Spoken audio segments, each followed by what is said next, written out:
बिस्मिल्लाहिर्रहमानिर्रहीम रब्बि इश्रह ली सदरी व यस्सिर ली अमरी वहलुल उक़दतम मिन लिसानी यफ़क़हू क़ौली रब्बि ज़िदनी इल्मन रब्बि ज़िदनी इल्मन रब्बि ज़िदनी इल्मा।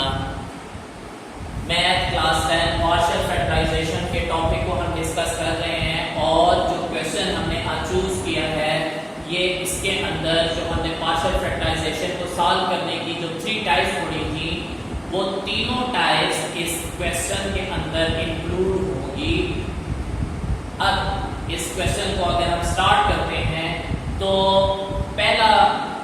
पहली जो चीज हमने पढ़ी वो क्या थी कि ऊपर की डिग्री और नीचे की डिग्री ना इक्वल हो और ना ऊपर की डिग्री नीचे की डिग्री से ज्यादा हो। अगर हो तो फिर क्या करना है, उसको सबसे पहले डिवाइड करना है।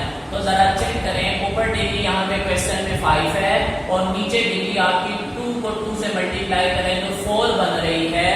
तो पहले इसको आपको डिवाइड करना पड़ेगा।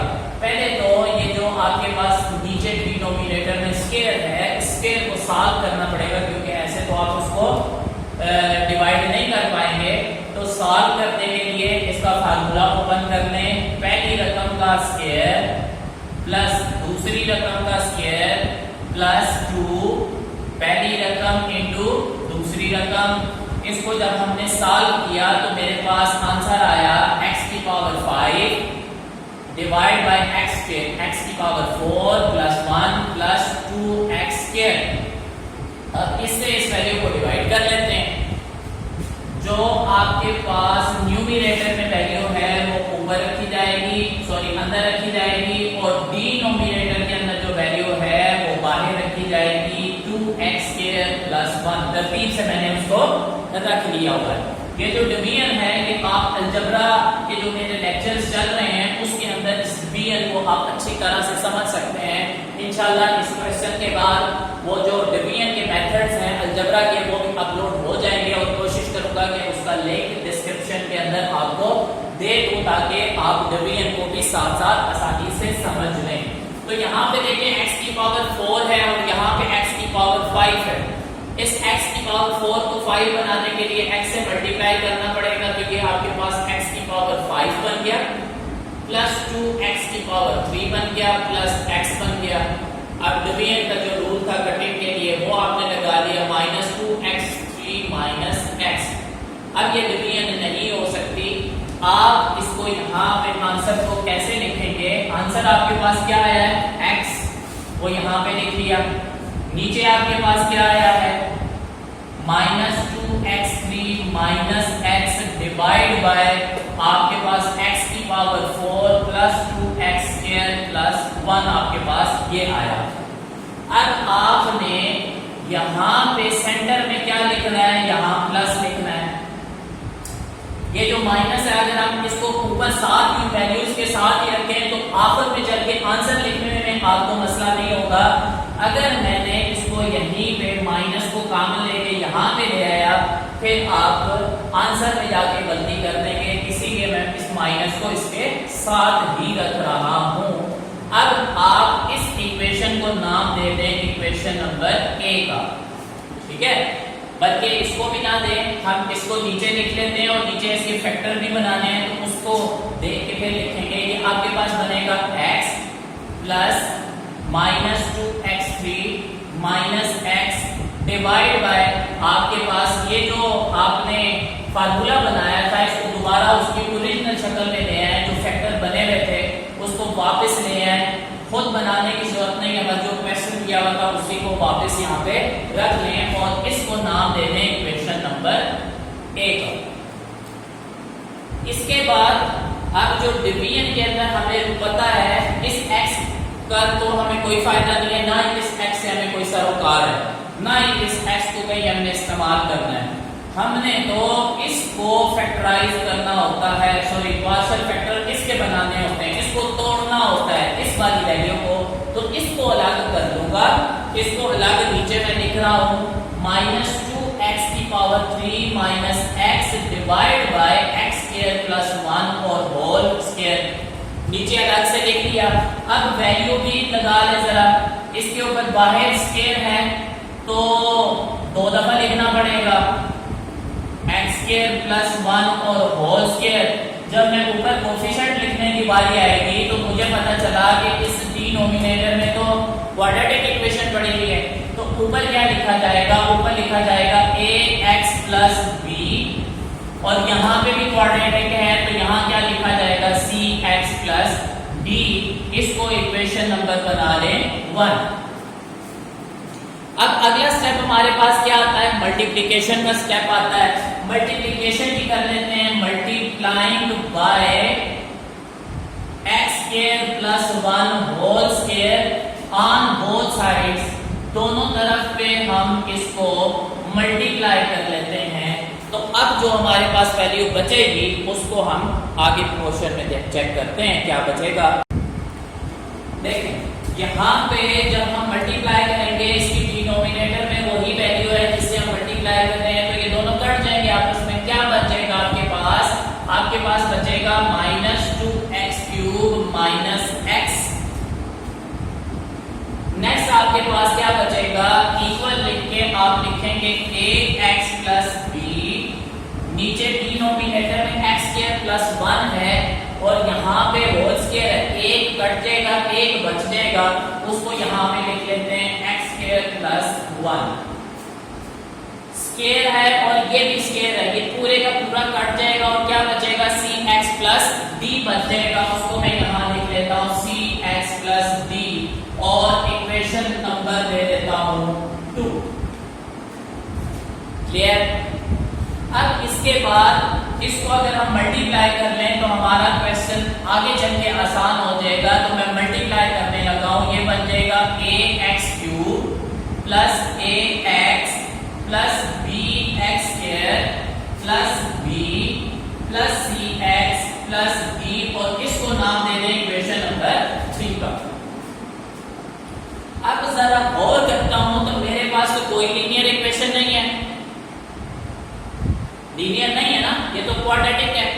तो क्वाड्रेटिक है तो कोई मसला नहीं है, घबराने की बात नहीं है। डायरेक्ट एलिमिनेशन शुरू करते हैं, हम एलिमिनेट करते हैं। हाईएस्ट डिग्री मेरे पास क्यूब की है तो एलिमिनेट कर लेते हैं क्यूब को। सबसे पहले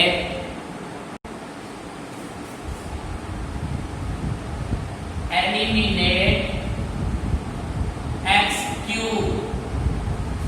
लेफ्ट साइड पे मेरे पास -2 पड़ा हुआ है क्यूब वाली वैल्यू, और इस साइड पे मेरे पास a पड़ा हुआ है। बड़ी आसानी से मेरा a का आंसर निकल आया। अब मैं निकालूंगा एलिमिनेशन। x³ के बाद स्क्वायर का नंबर आता है, x² को एलिमिनेट करूंगा। इस साइड में तो स्क्वायर है ही नहीं तो 0। इस साइड पे आपके पास b की वैल्यू स्क्वायर है तो ये b का आंसर निकल आया। ठीक हो गया? अब कर लें एलिमिनेट x की बारी आती है। x को एलिमिनेट करेंगे तो इस साइड में -1 कोफिशिएंट, इस साइड पे a और प्लस c आएगा। -1 is equal to -2 plus c, क्योंकि a का आंसर -2 निकला हुआ है। -2 जब आपके पास लेफ्ट साइड पे आएगा तो वो +2 बन जाएगा और c का आंसर आपके पास 1 आ जाएगा। ये c की वैल्यू भी निकल आई आपके पास। अब लास्ट आपके पास d की वैल्यू रह गई है कि d की वैल्यू आप कैसे निकालें, तो उसके लिए एलिमिनेट करेंगे किसको? ऐसी वैल्यू को जिसमें x की पावर 0 हो, यानी कि ऐसी वैल्यू जिसमें x की कोई वैल्यू मौजूद ना हो। क्या लिखेंगे? यहाँ पे जरा एहतियात से लिखना पड़ेगा।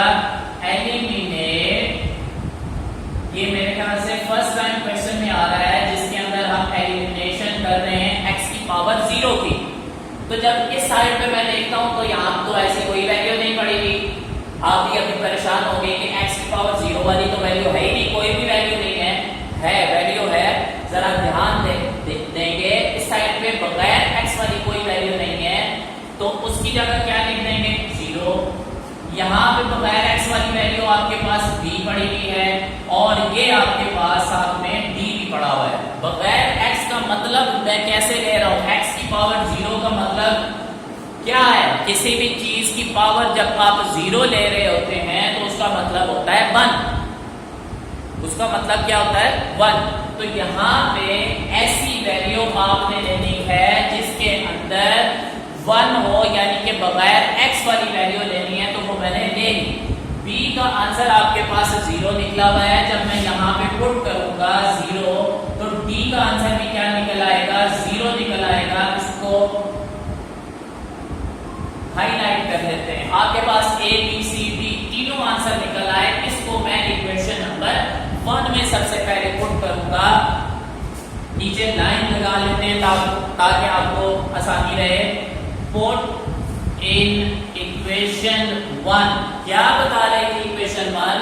आपको बता रही थी -2x³ minus x divided by x square plus 1 whole square, वो किसके बराबर आ रहा है? ax plus b। तो a का आंसर क्या निकला है? -2, -2x प्लस b का तो 0 निकला है, तो x स्क्वायर प्लस 1 प्लस आगे क्या है? cx plus d। तो c का आंसर क्या निकला है?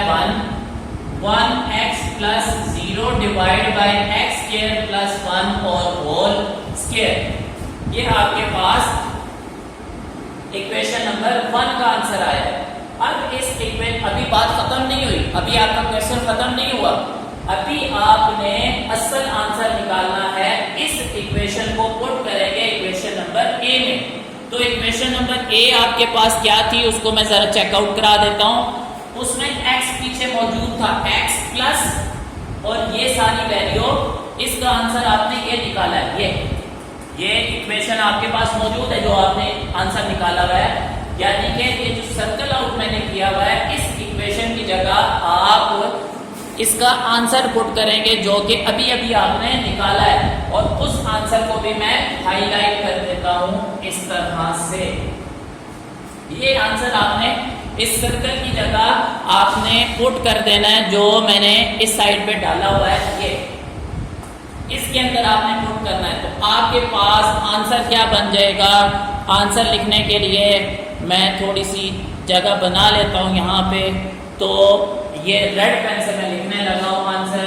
ये आंसर बन जाएगा x प्लस, ये आपने लिखेंगे, इसका आंसर लिखेंगे। आंसर क्या है आपके पास? -2x divide by x square plus 1 plus 1x लिखें या x लिखे, बात एक ही होती है, x स्क्वायर प्लस 1 और होल स्क्वायर।